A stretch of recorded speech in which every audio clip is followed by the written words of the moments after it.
because this story is more than 10 minutes, a little bit more than 10 minutes. I have divided the story in 2 parts. So this is part. Hi everybody, I am here as I promised to share a story.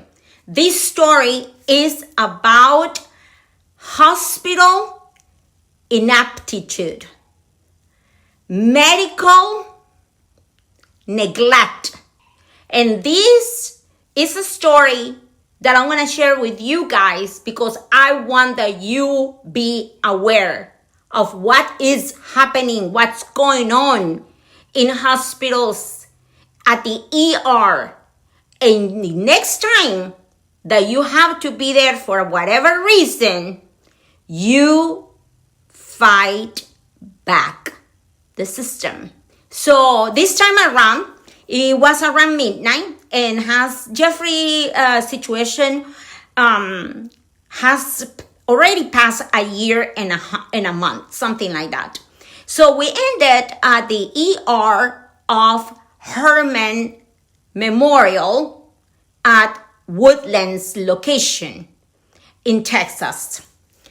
Well, we arrived there because Jeffrey's feeding tube is clogged. So the nurses cannot feed Jeffrey. Jeffrey cannot receive any nutrition because his feeding tube is clogged.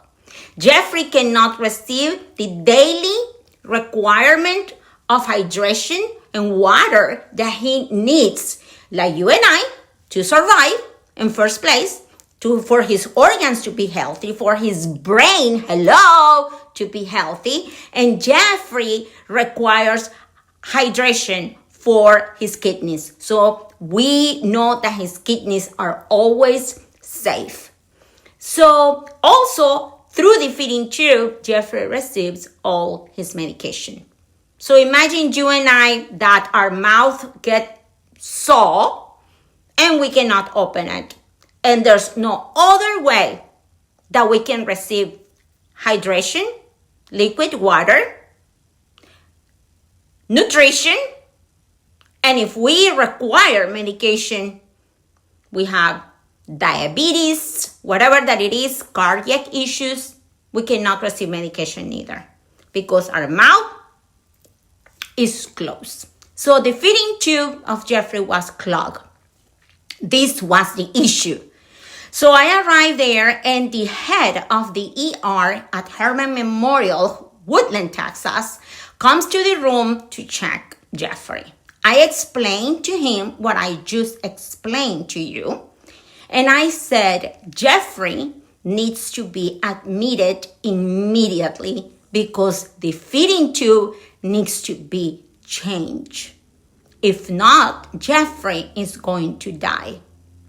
Mind you that we're talking about a critical patient, a young male of 28 years old at this moment, and that has suffered a severe brain injury, and that has shown the ability of the impossible recover against all the obstacles of insurance corruption and of healthcare disgrace. So the physician come, hear the story, and basically turn around and leave the room. That night, the ER wasn't not even that busy. But normal busy, okay? So then it comes a nurse. I see the nurse with a syringe and with I don't know how many cc's of water, maybe this much cc's of water in the syringe. She grabs Jeffrey feeding tube and she shoots water. Mind you that the feeding tube that Jeffrey had was long. Jeffrey was tall, and it went from his stomach all the way. You can pull it from his behind and give him medication without him noticing from the behind, because sometimes he didn't like to receive medication. So when she shoots the little, how many cc's of water, it goes through. But it goes through staying in the hose of the feeding tube, on the tube basically. So she leaves. After that, mind you, nothing was quickly. 40 minutes pass. That was the pace. I am in a critical condition. My son has not eaten. My son has not received his medications, can start having terrible brainstorming and withdrawals of his medications. And my son is thirsty. My son is thirsty. Comes another person just to let me know that the doctor already signed the discharge papers of Jeffrey so we can go. And I said, excuse me? And she said, yes, everything is okay. I said, no, nothing is okay. I need to speak with this physician right away because we're not leaving. So the physician, after again, I don't know, 30 minutes, 40 minutes, don't know, comes and he tells me the same thing, that the nurse shoot some of water and everything is fine. So we can leave. I said, excuse me? I said, do you understand that the nurse shoot a little bit of cc's of water in this long tube and the water still hanging here?